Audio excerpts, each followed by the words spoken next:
Alright, welcome back to the final video for this tutorial. So, kind of zoomed in so that you guys could see this a little bit better. I'm going to share with you what tools I use real quick to get these off the plastic and piece them together and get them all ready to go on top of your cookie. So, I usually use just a scrap of this stencil material, but you can honestly use any of your stencils. I would suggest one that's long enough to go all the way through your topper that you're trying to peel off. But all you do is you're going to hold the sides, go at about a 45-degree angle, magic number, and you're just going to kind of poke around until you get under the lip. Once you get under the lip, lay your stencil completely flat. And all you're doing is sliding it underneath. See how it pops out the side? Wiggle each way, and there's your topper. Pops off. It's completely dry. You hardly have anything stuck. That'll rinse right off so that you can reuse this plastic. And there's your topper. So we'll set that aside, and we can peel off the rest. 45-degree angle. Find a spot that it pops under easily. You don't want to force it too much because that's when you start breaking your toppers. But there's always a spot that's lifted up just enough for you to get it under there. Slide through.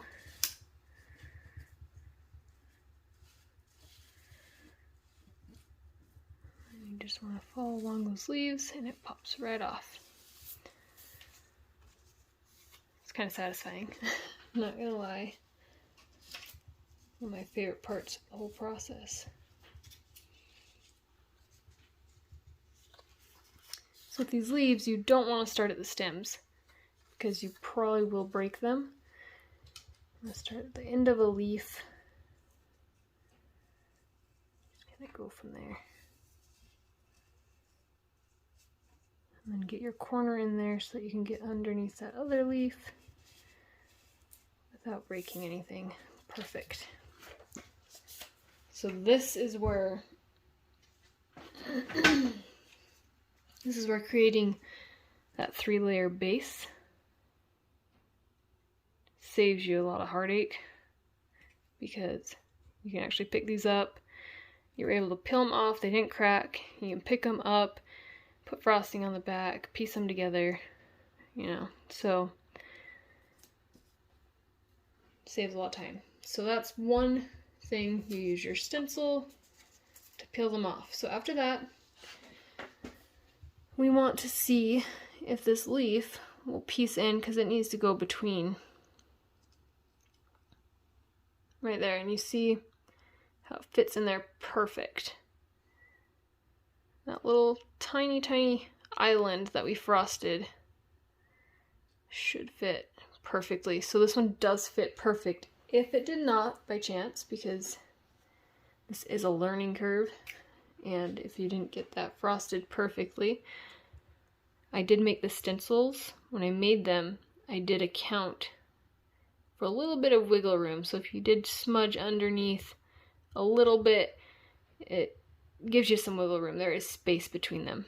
So mine works, but if yours doesn't, I just have like a little craft knife that I use specifically for this, and very, very carefully just shave away at that edge.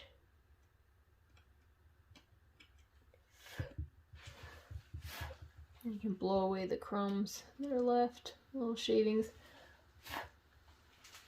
And that should make it so that you have that perfect fit, that puzzle piece fit. Alright, so now we talk about that. I do have a toothpick on hand because when I do these leaves, I do want to get a little bit, just a little bit of frosting on those stems, because if they do by chance crack at all when I'm piecing this together, all I have to do is just push them with the toothpick into place and they'll be stuck. They won't fall off because they have that frosting underneath them.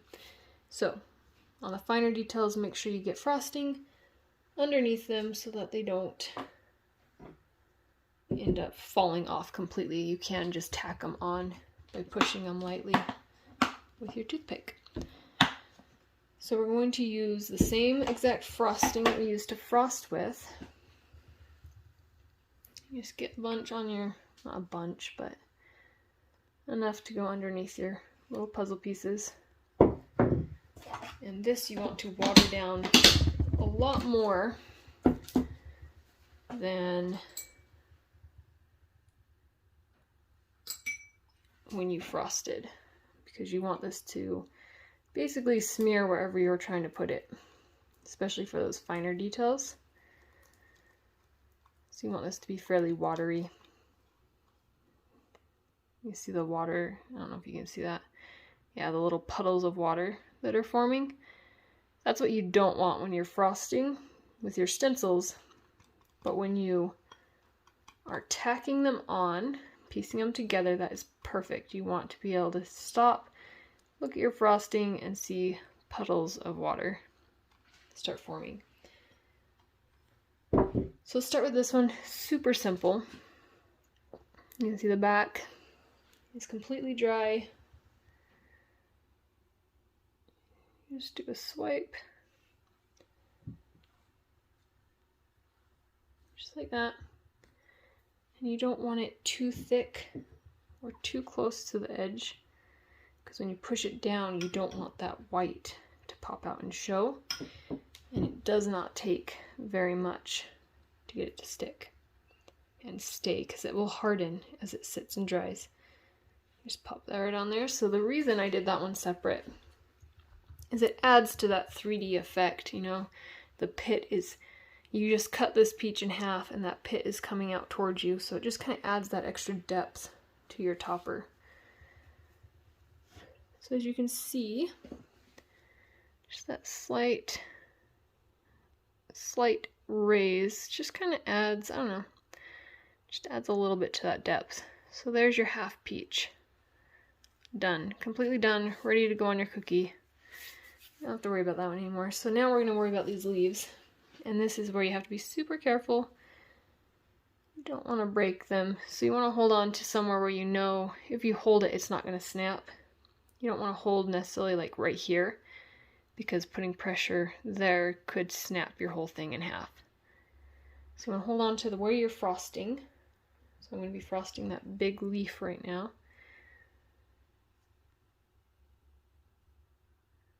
Like I said, you don't need a whole ton. So now I'm going to be frosting this one. So I'm going to hold right here at the base where it goes all the way across. I can get some frosting on that other leaf. And this is where we take our toothpick. We only need a tiny bit because these stems are, here, let me see if I can get this to focus. Sorry guys. There we go. Our stems are very thin and you don't want to put a lot of pressure on them, we don't want to snap them off when they're not on the peach.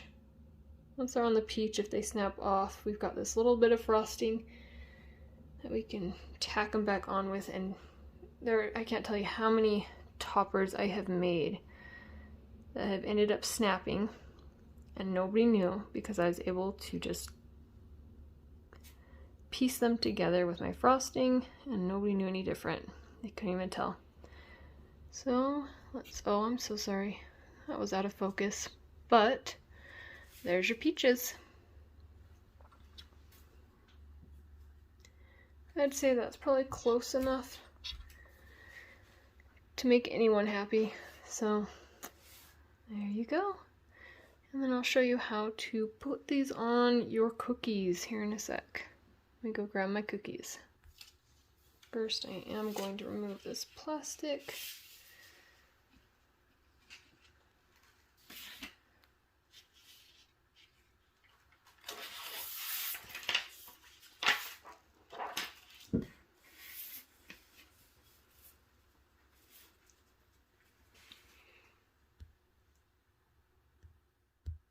Okay, so you can go do as much as you'd like to add these on, but when you put these on and press them down, that frosting does spread underneath. So it's not, you don't have to get it perfectly filled, just because it will spread when you press it down.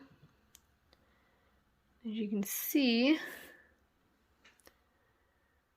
this one was off a little bit when we cooked it, but it doesn't look too far off. You still have your both peaches on cookies ready for the party. And that's it for attaching them onto your cookies. You can put as much or as little frosting as you would like. I kind of like to press it just enough so that the white frosting kind of comes to the edge of my topper. Creates more of a smooth transition.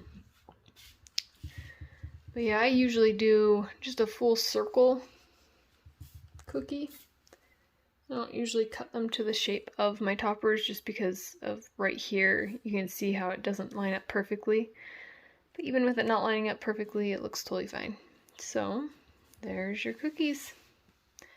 I hope this helped everyone. If you have any questions, you're struggling with anything, can't figure something out, or if I didn't cover something that should have been covered, just let me know. If you haven't joined our support group, I'll have a link in the description that leads to that support group. That's where everybody can discuss the stencils that they bought and what they made. You can post pictures of your final products, and everybody can just kind of share on there, ask questions, and help each other out. So I hope this was helpful. Thanks for watching, guys.